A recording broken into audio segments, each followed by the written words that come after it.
Okay, good morning. I think the topic for today's share was our bas mitzvah's Catholic. Our bas mitzvah party's Catholic. The answer is depends who you ask. So let's try to discuss that a little. Now, I really want to start. I want to frame the conversation by talking a little bit about Rabbi Chil Yaakov Weinberger, the Sri Deyesh. Rabbi Chil Yaakov Weinberg. Rabbi Chil Yaakov Weinberg is a prominent mechaber sefer, the Sri Deyesh. He has a very, very interesting life story. He was born in Lita. He learned in regular Litvish yeshivas. He was a Talmud of Slobodka. He was friends friends on an equal level with all of the famous named Gedolim that we know today. He knew all of them from Lita still, Reb Aaron, the Briskerov, and many, many more. He corresponded with the Chafetz Chaim and Reb Chaim Soloveitchik, and he was close with everybody that one who was going to be Edi Ligdula, a future star in Litva, would be close with. And then he got a stellar in a small Litvish town, whose name I can't even pronounce, when he was 21 years old. I don't even think he was married. They hired him to be the Rav of the town on condition that he marries the teenage Yisema of the previous Rav. There had been a Rav in town. He left over one daughter, Yisema, a teenager, and they pledged the stellar to the Sri Deyesh, to Rabbi Chil Yaakov Weinberg, on condition that he marries this girl. The marriage was not to be. They didn't like each other. It didn't work out. I don't think he ended up marrying her. And in in the early 20s, earlier actually, right before World War I broke out, he traveled to Berlin for medical treatment. He ended up staying there first because he couldn't leave due to the war, and then later because he chose to stay there. And he stayed in Berlin for till the Holocaust. In the Holocaust, he eventually migrated to Warsaw, to the ghetto. From there, he didn't really talk about what happened to him there. He was a broken man. And after the war, instead of going to Eretz Yisrael or to America, where all the various Gedolim went and opened a yeshiva or get a stellar somewhere, whatever, he moved to a small village in Switzerland. The name is Montreux, I think is how you pronounce it. Could be I'm wrong. It's a small village in Switzerland where there was a yeshiva, but he was not the Rosh Yeshiva. There was a small yeshiva there. He was not the Rosh Yeshiva. He sat in his apartment. People would come talk to him, but you had to be on a certain ramah to waste his time. Like it wasn't like a schmoozer. He wasn't a schmoozer. He had to be coming to talk on a very high level to talk to him. But he did talk, and he had like a close chatzar, call it a circle of Talmidei Chachamim who liked to talk to him. He corresponded widely with all the Gedolim, in America and Eretz Yisrael and etc. A very broad range of Gedolim that he was comfortable talking to. He wrote about a lot of very modern, famous topics, and his tshuvos are very interesting. And today, a lot of people are trying to claim him. I think I said this story over here once in the past, but I'll say it again. When the Sri Deyesh was nifter in 1966, he was brought to Eretz Yisrael to be buried, and his Talmidim, a lot of what I'm going to say comes from a Talmud of his name, whose name was Rav Ron Weinroth, who was like a son, like an adopted son of the Sri Deyesh. They prepared a kever for him in Sanhedria Mochavet. I think it's Sanhedria Mochavet. I think that's where it was. In a Beis HaKvaros there, near his people that he knew from Switzerland. But it was like a more a modern chalka, not a chalkas rabbanim, not a elite distinguished chalka. And when the body came to Eretz Yisrael, Rav Chatzkel Sarna sent a bunch of Talmidim from Hebron and instructed them to intercept the body, interdict the body, and take it and steal it and bring it to the chalkas rabbanim in Har Menuchas. I think Har Menuchas. And in order to get him a spot, Chatzkel Sarna had his own spot available over there. He gave him the spot, and he put the Sri Deyesh in the spot over there. And when they asked Chatzkel Sarna, where are you going to be buried? He says, the truth is, I bought myself a chalka in Har Zeisim a long time ago near my shver, Mordechai Epstein, the Chevron Rosh Yeshiva. But now the Jordanians, 1966, the Jordanians controlled Har Zeisim. It was impossible to get there. He said, by the time I'm nifter, it's going to be open again. And Kachav in 1969, when Chatzkel Sarna was nifter, it was already after the 6-Day War. The Israelis controlled the Har Zeisim already, and Chatzkel Sarna went to his other slot in Har Zeisim. Now, Rav Ron Weinroth, this Talmud writes that this story of the tug of war by the Sri Deyesh's Levaya stealing the body is a perfect depiction of the Sri Deyesh's life. Every side is claiming he's theirs, meaning Ezer Makulishali, everybody says the Sri Deyesh belongs to their camp, but the Sri Deyesh was like somewhere in the middle. He was like somewhere between. So interesting is the story that he told his Talmidim. He used to say stories. His Talmidim, he told him the reason why he decided to leave Slobodka and go learn some secular studies was because he was traveling on a train. I think he was 19 or 20 years old, and he was traveling to Varsha. And he asked the train conductor, he said, when is this Varsha? Is this stop Varsha? And the Russian train conductor said, he said, when do we get, I forgot exactly the question he asked, but the Russian train conductor said, da, in Russian, yes, to answer his question. And the Swedish thought in Yiddish, da, meant over here. And he got off on the train on the wrong stop, and it was like some little Polish village or Russian village with a bunch of, anti-Semitic, people drinking in the train station. And when they saw a Jewish bacher get off, they beat him up, and he couldn't catch the next train till the morning. He spent the night bloody and bruised in a train station and somewhere along the way to Varsha. And because of that, he said, it doesn't make sense that someone like me, he says, should be beaten up because he doesn't understand Russian. I have to go learn Russian. And he went to a small suburb outside Grodno to learn Russian. He got a tutor that he was learning Russian, and he got a message that the Chavetz Chaim is in Grodno and the Chavetz Chaim wants to talk to you. He says, if you get a message that the Chavetz Chaim came to see you, you know you're in trouble. This is what he told the Talmidim. He says, what can I do? I can't ignore the Chavetz Chaim. So he went into the city to talk to the Chavetz Chaim. He says he walks into the room of the Chavetz Chaim sitting, and the Chavetz Chaim stands up. He says, if the Chavetz Chaim stands up for you, now you know you're in a lot of trouble. This is what he said. This is what he told the Talmidim. The Chavetz Chaim stood up, and he said, he welcomed him in, and he says, Yichel Yaakov, mit darf doch kennen Bavli, mit Yerushalmi, mit Ktsois, mit Avnei Meluim, mit Rashba, mit Ritva, mit Rambam. And he says, yeah, Zecher, but I need to know Russian also. He says, but who did all these people write this farm for, if not for someone like you? And the Chavetz Chaim burst into tears. It didn't change his mind, Yichel Yaakov Weinberg. When he said over the story, he would cry a little also. Like this was his, story with the Chavetz Chaim, but it didn't change his mind. He went and learned Russian. Eventually, he goes to Berlin, and he gets like drawn into the German Yadus, and to him this was super, super fremd. He was a real Litvish at his bones. He came to Berlin, to the Yekis. He didn't really know what to make of it, all their modernity and their different cultural things.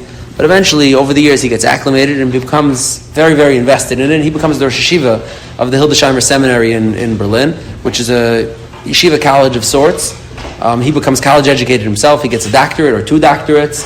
And he's a very, very interesting life. Now, why am I talking about him is because he's a perfect person to frame the evolution of Bas Mitzvah parties from a Reform and Conservative and Catholic ceremony into a Jewish ceremony. Now, I want to start with one tshuva that has nothing to do with Bas Mitzvahs in the Sridei, and we'll end with a tshuva from him that's about Bas Mitzvahs. Now, this first tshuva that I want to read is in Even Ezer. He has a tshuva over there in Simonai and Zion about a group in France, in Paris, this is after the war, that sent them a shayla. They have get-togethers where they have boys and girls singing together. Like Zmiris. They would sing Kumzitz Nagunim together, boys and girls. And they wrote to the Sridei to find out if this is acceptable or not. Now, what's interesting to me about this tshuva, he writes like his personal anecdotes. I just want to find the part. He says, I was asked by this group, this Yeshurin group in France, that started in Paris a few years ago.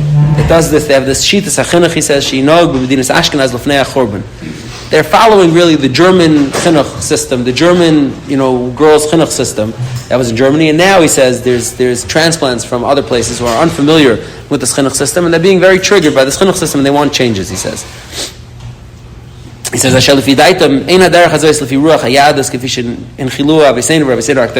the newcomers who are seeing what's going on in Paris are saying, this is not how chinuch is supposed to be, this is not Jewish, and they don't want this anymore. So he says as follows. He says, of course, women and men need to be separate, called Misha Erva, etc. He continues, then he says as follows, when I was asked this shayla, it brought to mind, Mashetiru Lahem Gedolei Ashkenaz, Shayu Tzadikim Gedolim, the Gedolim Ashkenaz, but Tzadikim Gedolim, Ha'itza Kol Kavanasam Ha'itza L'Shem Shemayim. And their kavana, in every, so to speak, what we would call corner cut that they did, that the Polish or the Litvish or the Hungarians would have found, very, very disturbing, was L'Shem Shemayim. L'Hatzalas HaNoyam Misakanas Atmiya She'espashta Ba'ashkenaz B'Yameim. It was to save the youth from being totally drawn away into secular culture. And he says like this, the Gedolei Ashkenaz hayu bekiim u'mumchim b'chachmas hachinuch. They're professional mechanchim. V'lochein hitzlichu b'maseim l'hakim derish shleimim shabal yirishmayim v'askal l'chilonis ka'achas. They were able to shtelevek a whole dar of people who were able to master both. Mashalei Allah b'dei goyini Gedolei Litu u'Poland. And v'shalei yadu l'chaven as hachinuch al pitnoi azman. He says the Goinim in Litton, Poland, this is direct quotes. The Goinim in Poland, Litton, they didn't know how to be good mechanchim, so they weren't able to bring everything together. But the Germans who were good mechanchim, they were able to do this. It says V'yadua, this is the anecdote that I wanted to get to. This is fascinating, and there's reason to believe that this might not be true, because there are other sources that say other things. But he says V'yadua, Mashasipar Hagoin Mereinu Rabbi Yisrael Salanter Zatzal, B'shuva me'Ashkenaz, Kaidu Rabbi Yisrael Salanter towards the end of his life. Dreizich in a lot of different cities in Germany and France. When they asked him why exactly he was there is a good question, but he was there, and he said as follows: V'sham nizdamin hagoyin atzadik Rav Israel Hildesheimer. Over there he met Rav Israel Hildesheimer, who's the founder of the yeshiva that the Sridei was a yeshiva in. He met, he came into yeshiva to looking for Israel Hildesheimer, and they told him, yeah, he's saying shir down the hall. And Yisrael Salanta went to look in on the shir, and he saw it was a Israel Hildesheimer saying shir on Navi and Shulchan Aruch for young girls, young unmarried girls. This is the story that he says. The Kayamar, and this is what Yisrael Salanta said. If one of the Rabbanim in Lita would come and do this in Lita in his town, they kick him out of his job. And that would be justified. They should kick him out of his job. He doesn't belong doing this. Halavai, I should have a chelik in Gan Eden for Israel Hildesheimer. So he brings this like anecdote that Rasul Salanta came and said, Mitzadecha, unacceptable. You can't do this. And if a Litvish Rav would do this, we'd throw him out, and we'd be right for throwing him out. But Mitzad Sheni, there are times, there are places where this needs to happen, he says. They see it, they see what's going on, and they're looking at it in their frame of reference, he says, and they say, it's neged mefurashim b'gemaru paiskim kanal. They don't understand what's going on, and then he continues on along this vein. Now, here he writes about his personal transition. He writes, when he came to Berlin the first time, he says, I came there, one second, and I noticed, one second, I want to find you this piece. He says, I noticed that one second, here. Keep it here.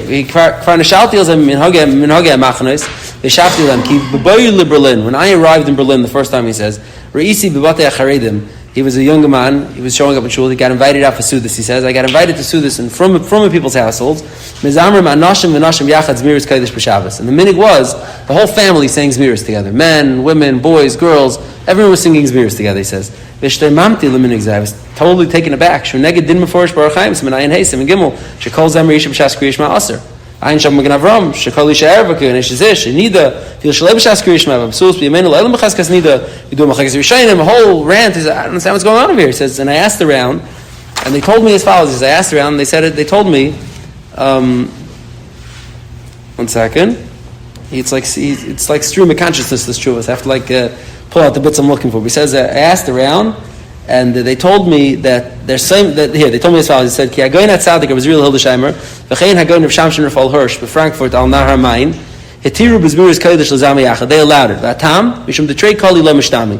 Two voices when it's a group singing together is not considered kol b'yishav. V'kivin shem zamrim yachad erich shash iser. This didn't satisfy me. I wasn't happy with this. Baruch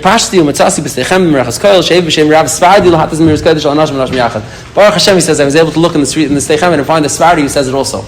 Not just these Ashkenazi Rabbanim says. The Smach Matzasi says, I found the Smach from the Pasuk. It says, Vatashish Deveiru Barak ben Avinoyam. It sounds like Deveiru and Barak sound together. And he goes and he collects Achida, Be'er-Sheva, the Steichemed, all the different shuvas that were making this that say Kol B'Sheva doesn't apply when it's in a group. Now, he writes, but he writes like that it took him a long time to become okay with this, to become comfortable with this, to like acclimate himself to the new realities of Berlin where he was, and like be able to see it in this light. Now, I leave this as framing. Let's talk about Bas Mitzvahs now for a second, and then we'll circle back. We'll end up with another tshuva that he has about Bas Mitzvahs. Just keep this in mind. So now, who actually started Bas Mitzvahs? So now, it's not something Zichar, we all know, everybody knows, it's not a Bavli, a Yerushalmi, a Sifri, a Sifra, a Tesefta, it's not even Rishonim. Of course, it's a modern invention. The idea of Bas Mitzvah is something that was invented in the early 1800s, and it was definitely invented by people who were trying to copy the Goyim on some level or another. It was invented in the German Kehillas, more or less, but not really through their own choice. It was actually started, without their choice, and then it became a popular thing. And that's as follows. There are certain areas of Germany, and Altona, the city Altona, like Hamburg, Altona, these areas, were controlled by the Danish crown, by the Danish kingdom, Denmark, for many, many years, for about 150 years at that time. Now, in the early 1800s, the government of Denmark, in a desire to make, equality, made a new rule that every religion has to have a confirmation ceremony. Now, Catholics have a confirmation ceremony where different streams have different ages, and maybe boys, girls separately, boys and girls together, different ages, different stages. What exactly they confirm at the confirmation? We're not studying Catholicism now, but they have such a ceremony. Now, the Danish government made a rule, a law, that every kahila, Jews, Muslims, Christians, etc., at some age has to confirm their children, certify that their children are the religion that they say they are. Now, because of this, the kahila in Altona shtolzu to this and made a confirmation ceremony. Now, a confirmation ceremony over here was done, the way they did it was they would give a big bechina. It was really like what we would call today a graduation. They would graduate, let's say elementary school, whatever it was, they would graduate, they would have a big bechina, a big test on everything that they had to know for elementary school, and then to certify the graduation, they'd have like a meeting in shul where they'd have a few speeches from the Rav, from whoever, meaning, so it's like more similar to what we would call a graduation ceremony than what we would today know as a bas mitzvah, but it's the earliest like shrashim of the ceremony. Now, what happens from here, and I just want to read this in a second, the Aruch LaNer gave a speech at one of these, and he said how he frames it. But what happened from here is that each stream went in their way. Meaning the Reform and Conservative made this like a very central, thing. They wanted it to be as Catholic as possible, to give it the most confirmation vibes that it could, and people who were of a more right-minded, perspective. So they tried to keep it as kosher as possible and made it as much as possible except Torah and similar to Bar Mitzvah and Divrei Torah and Shiras V'Tishpachas and Zmiris and a small Suda and etc. Meaning, so it splits off like in that way. Now the Aruch LaNer, who is the Rav over there and has no choice, gives a speech in 1866 at a confirmation ceremony, at a whatever you want to call it, and he says as follows. This is his drasha. He says, it's translated in Hebrew, obviously it was in Yiddish or German. He says the external characteristics of this event that we're having over here is a confirmation. It looks like a confirmation, which was invented, he says, by Maminim B'das Acheres, those who believe in a different religion than us. He says that is the externality over here appears to be like a confirmation which was invented by Catholics. But the underlying, the bones of this event, what's different about us and them, what we're doing over here, is so different on another level, he says. Because Sham over there, the idea over there is that the children should accept upon themselves the religion. We don't have that need, he says. Our children have been Jewish and been religious since the minute they're born, he says, and he goes into a few examples. The amount of minhagim and halachas that are woven into daily life, I mean, he says, we're not a religion that sits on a shelf. We're not like you have to accept certain beliefs upon yourself. You come there at 13 years old and you say, I believe X, Y, and Z, and you dip in a little whatever, and now you're a Catholic. He says, we have a religion that's alive and kicking. Everybody's following it in their daily life, dozens, maybe hundreds of times a day. He says, the children that we're raising have been religious, have been confirmed since almost their birth, he says. So we're not confirming. He says, Novas, what are we doing? There's a rule over here, he says, to confirm, and we're just marking that, the beauty that we have a chelik of Hashem and His Torah, and at this point it becomes a chiyuv instead of just optional at 12 years old for the girls and 13 years old for the men, and for the boys it becomes a chiyuv, and we're just marking that. So the Aruch LaNer sidesteps the issue. He clearly writes that it's on the externality it looks like a confirmation, and that it was forced upon them by the Goyish authorities. But he says there's a way to rationalize this. There's a way to kasher up the ceremony, to make it a Yiddish ceremony. Now there are many poskim along the way who are very, very, very upset about the bas mitzvah ceremonies, and we'll start from the most upset, and we'll work our way down to the least upset, and then we'll turn the corner to those who allow it. So the Zakan Aaron, the Pinsker Rav of Aaron Wolkin, in a tshuva that he wrote in 1927 to the Kehillah in London, he writes as follows. He says the shaila. He was asked a few different questions, and he says I just want to read you the three shailas and show you how he frames it, how chomer it is. He says he's asked three questions. To add female members to the choir in shul. Okay, just to frame what the questions are here. To add female members to the choir in shul. Beis lenagim be'ugav, to put an organ into shul mechol b'shas chuppah, so you could use it on weekday during the chuppah. And the third one is confirmations l'na'aris, confirmation ceremony for girls b'beis haknesses. Val yidei zeh taruves anashim nashin zugis bachur. He says, and al yidei zeh, it sounds like they were doing it like debutante style, like they'd walk in couples at a time, like a boy and a girl. Like that's how they did the confirmation. And he says this is like and then he continues, when he goes through the tshuva, he says, the most chamer of all the three shilas that I was asked was about making the bas mitzvahs, he says. The girls in the choir, the organ in shul, okay, no. But bas mitzvahs, that's where it's not. And he goes on and he says like a bunch of rationales. And the first thing he starts with, he says, is kayidua, that anything that the goyim do that became a goyish ceremony, even if it once upon a time was a Jewish ceremony, the Mefurish Sifri and Parshas Shoftim that talks about prisas kapayim, specific ways of davening. It says mitchila Hashem says ahov li, it used to be love to me when you do it, but now I don't want it anymore because it was taken over by other people. So he says, even if you're going to tell me that it's good and it's halig and it could be good and has potential for good, it doesn't matter. Today it's Catholic, it's a terrible ceremony, and even if it was once a mitzvah, we'd get rid of it. Kal v'chomer if it's not a mitzvah and it was just invented, a few years ago by people here and there. Then he continues and he says, he says it's b'chukei seim, which is 6 lavim and 2 aseis, and to go b'chukes hagayim, and it's pashut that it's aser gomer, 6 lavim to asays is a pretty nice bill. It's pashut that it's aser gomer, he says, and then he gives chizik, he says, v'atam rabbani Yisrael meirum madrichim chizku v'emtzu, have the strength to stand up against this and stop it. It's a terrible thing. It's b'chukes hagayim l'sleichem, it's aser midiraisa. So according to this Kanaran bas mitzvah party, it's aser midiraisa. That's pretty severe. It's aser midiraisa, and I'll do it's b'chukes hagayim 6 and 2, 6 lavim 2 asays, and even if it was once a good zach, it's mamish terrible now, and there's nothing to talk about.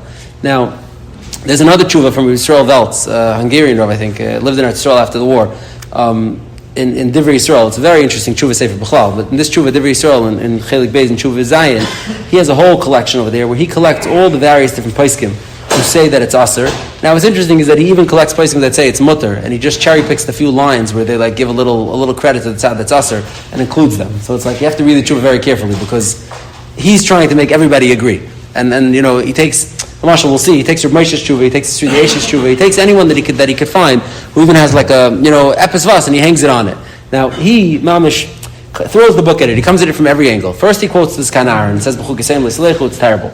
Then he brings the Hungarian raid, that anything that has to do with reform or conservative, anything that comes from a shvacha source, from a bad source, even if it's a good thing, even if it has value, is terrible and you have to get rid of it. And he brings all the various anecdotes from the different tshuvas, and the Sefer and the Maram Shik and the Maram Ash and all the Hungarian Rabbanim that, not mainly bas mitzvahs, but Indian doing things that are outside the lines. Now, none of that is new from anything that we saw elsewhere. Now, there's one part here that's new that I want to share. This is just so interesting. It's pertinent to almost every discussion. He says he brings from a tshuva that was published in a kuntris, Nayam, whatever, where the person writes that, okay, you want to tell me to do it in shuls, it's not a good zach, and it's too similar to, a whole procession and a ceremony in shul looks too similar to confirmation, it's not good. You can say, I hear you. But what's wrong with doing a little suda in your house with your family and your friends, and just, giving your young daughter, a pat on the back, a little chizik to be a from yid? Like, what's so shlach? So he takes a very interesting track over here. He says as follows. He says, says,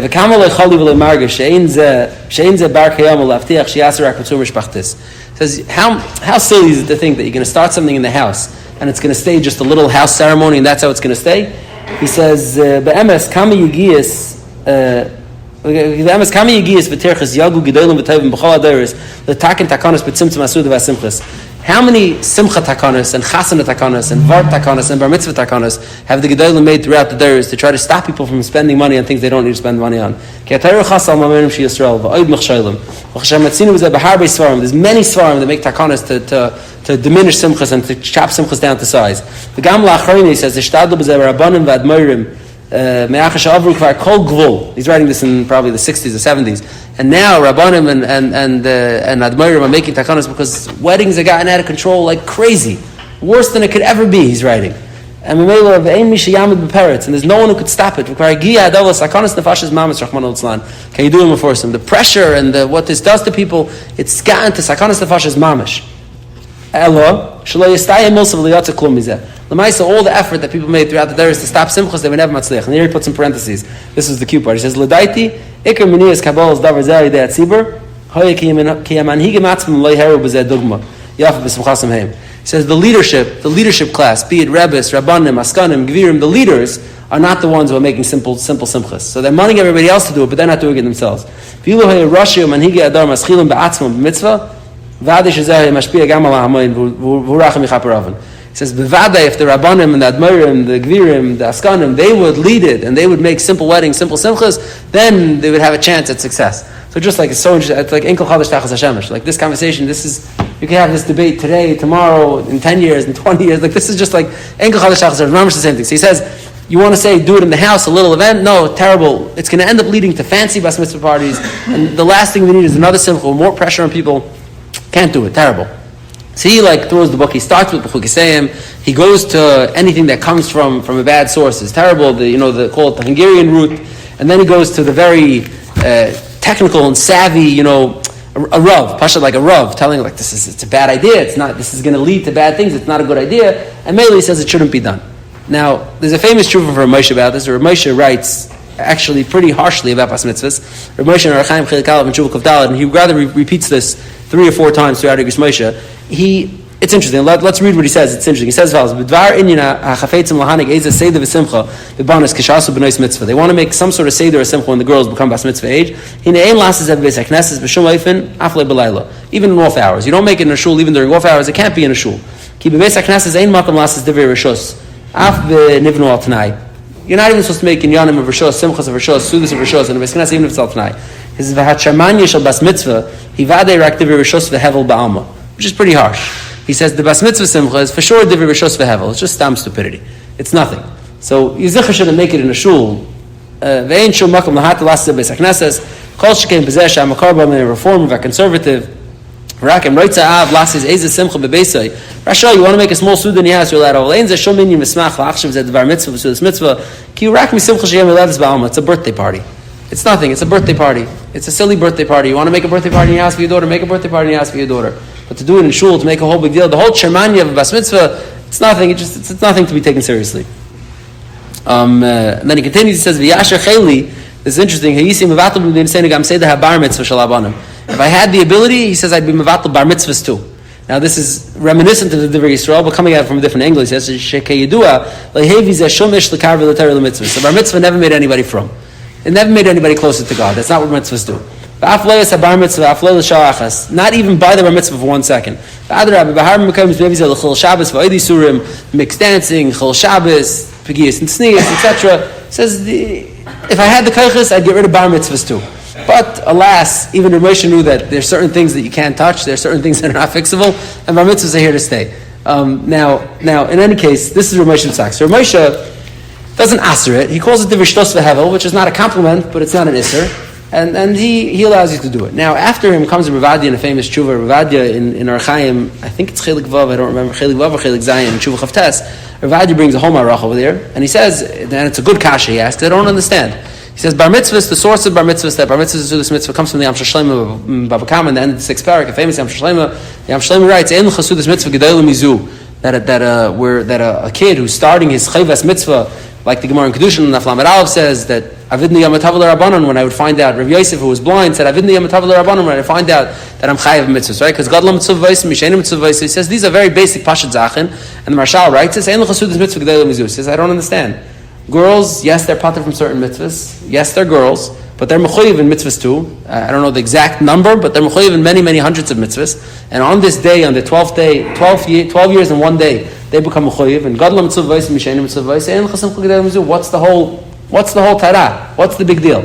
And Rivadi goes and he shows, he's not the only one that shows this, that many of the Sfaradish Paiskim over the last 150 years were totally excited and interested in Bas Mitzvah Sudas. The Ben Ish Chai in a few different places writes that the minig is not to have it everywhere, but if there was, it would be a great thing, and it's a good zach, and on the 12th day, even if there is no minig to have a Suda, you should try to buy your daughter a new dress, he says. So she can make a shechiyanu, and like the Sfaradish Paiskim, the Rav of Cairo at the time, I forgot his name, Rabbi Aaron Gabay something, I forgot, Aaron Gabay Chazan, I think. He was a Sephardi Rav in Cairo in the early 1900s. He writes a whole tshuva lauding the milas of Bas Mitzvah, it's wonderful and whatever, meaning the Sephardim who, truth be told, didn't deal with Reform and Conservative, just saw it as like a neutral, innocuous, nice thing. It's like, it's very nice. They're shame, like a nice new thing to do for the girls when they're starting to mechuyev mitzvahs. Sheina Maisa, like they didn't have conservative and reform to contend with. They didn't have the poor sources to contend. They weren't dealing with what Hungarian and Polish and Litvish were dealing with. And like, Sheina Maisa, nice minig, nice mitzvah. And Rav Adia, who's much later in Eretz Yisrael already, is taking that exact same track. He brings all the Sephardi places in the talk about it. And he's like, Sheina Maisa, nice minig. Who does this harm? It's a great thing to do it. And, nice idea. Now it's cute. I saw the Chazon Ish told one of the Grindemans, I forgot which one, maybe Shemayo Grindem, and he told him that there's a tam kamus, like a secret, like a saidi reason to be against Bas Mitzvahs. It says it's a chiddush that the Ashkenazim picked up on it and the Sfaradim didn't. This is what the Chazon Ish said. But they're like the Sfaradim are the ones who pick up on the Kabbalah in the water, and like over here the Ashkenazim picked up on the Chazon Ish wasn't Ma'arech, and nobody knows. I haven't seen anyone who knows what tam kamus the Chazon Ish is referring to. I don't even know what it means. The Chazon Ish said it's a tam kamus, like a secret, Kabbalistic reason. It's interesting that the Ashkenazim picked up on it. Now, it took us a long time to get here, but I just want to circle back to the Sridei Eish. Now, the Sridei Eish, in a very long tshuva, and it's hard to find because there's new maduras, but in the new madura it's in Chelik Beis, in Tshuva Lamed Tes. The Sridei Eish in Yeridei Beis Lamates. You want to look it up. It's a lange tshuva where he goes through the entire Inyan Bas Mitzvah. It's the whole B'chuk Yisayim aspect. He deals with everything that everybody dealt with. It's a 30-page tshuva, like a long tshuva, real tour de force, and he goes through all the Rishonim and there's major machliks Rishonim of B'chuk Yisayim and the Marik and the Goyin and the Ran and the Mukiyos. There's a lot of sugi behind it. And he goes through the whole thing. Then he says as follows, and here he writes like in the end. The Naf Gimel of the Tshuva, Ois Chavav, is where he finally discusses the Shaila. He says, V'achshav nira b'nidin didan, imuta lochik b'chagigas bas mitzvah. He says, Yesh reitzim laser, yishom b'chuk yisayim. Ayin Shuvas Skanar and Semen which we quoted. Well, in Niyas Daiti he says, Tali b'zeh. Shem neymar shah confirmation shala akum, l'shem avodah zarah, yesh lesem yishom b'chuk yisayim b'chol gavne. If you're right that confirmations are because of avodah zarah, then you're right, you have to ask this. He says, but I think, he says, that not the Catholics, not the Reformed, not the Conservative, not the Jews who do it. Nobody's doing it for religious reasons, he says. They're just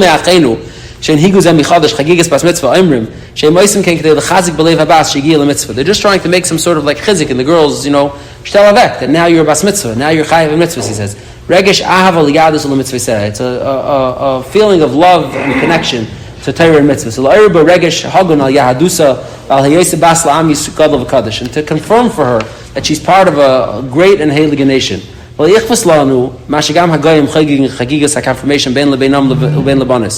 we care if they do it for their sons and their daughters? We don't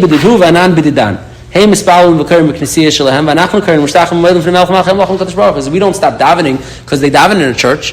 We're trying to confirm, excuse the word, for our girls that they're part of Klal Yisrael and that they have mitzvahs and the Torah and the mitzvahs, etc. Then he continues, he says, he says, there are those that say that it's nice, it's a new minig, this was not the minig, this is not a Klal Yisrael firzach. He says, but I'll tell you what, back in the day, he says they didn't have to worry about their girls. That's what he says. 150 years ago, they didn't have to worry about their girls were going to be from. They grew up in a house, he said,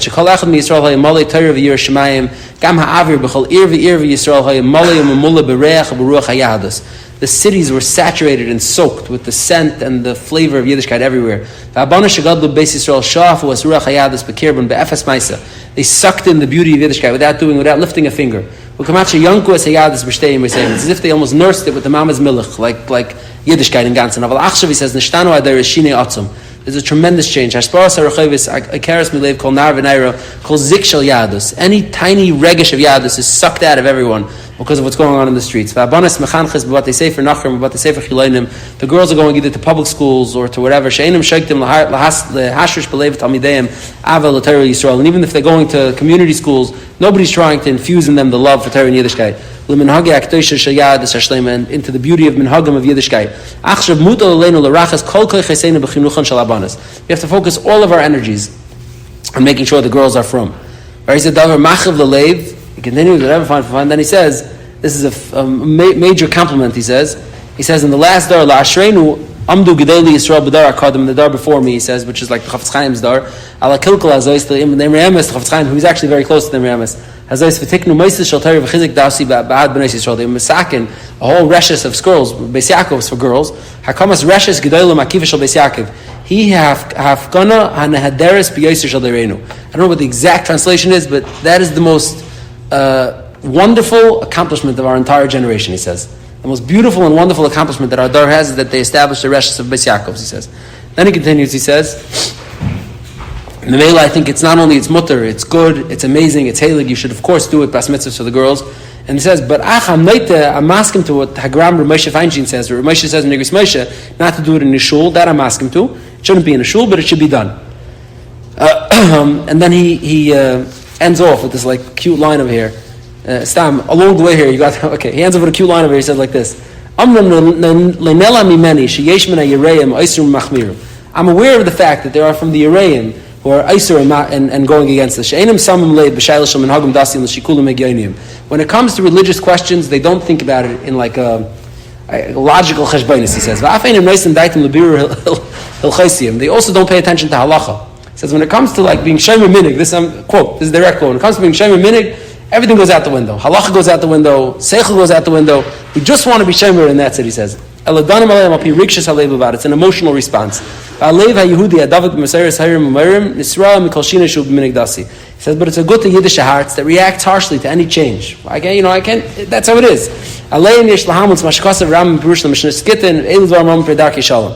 Ulam ein lam l'shkoyach, he says. I understand where you're coming from. You have a good Yiddish heart, this is your reaction, I get it. I can't question it, he says. Ulam ein lam l'shkoyach. I implore those on the other side to remember. Ki gam ha-mitztadedim beheter. Even those kalidas who are trying to be mekel and try to be matter over here, shalmin chadash zeh shal chagigas pas mitzvah, libum deifik becherda l'chizek hachinach hadati shel bnei Yisrael. Their hearts are burning with the love for the girls and to make sure that the chinuch is correct. Shebenesivis shel chayim b'dar hazeh, in this world, in this life, and skukas b'yoser l'chisan ruchni u'leidud musari b'higoyin l'gila mitzvahs. They need to be looked after. B'miyochad yesh liska divrei ravash b'tshuvasa enal. V'chulu. So Meli says, I implore you, both sides, side the Machmirim, side the Mekilim, to remember that everybody's coming from a good place. So in any case, I don't know what the Minhagim are. I didn't really look into it. I'm curious what the Minhagim are in all various kilos. I don't know if the Satmar, I imagine Satmar don't have bas mitzvahs, right? I can't imagine Satmar. I don't know. I wonder what different people have. But today, I guess in the regular Litva Shekrais, definitely caught on to some degree. I can't say to what amount, to what not amount. In any case, these are the range of opinions, starting from the Skanar and all the way down to the Sri Desh, and how to look at it. Okay, to be continued. You've just experienced another Torah class brought to you by TorahAnytime.com.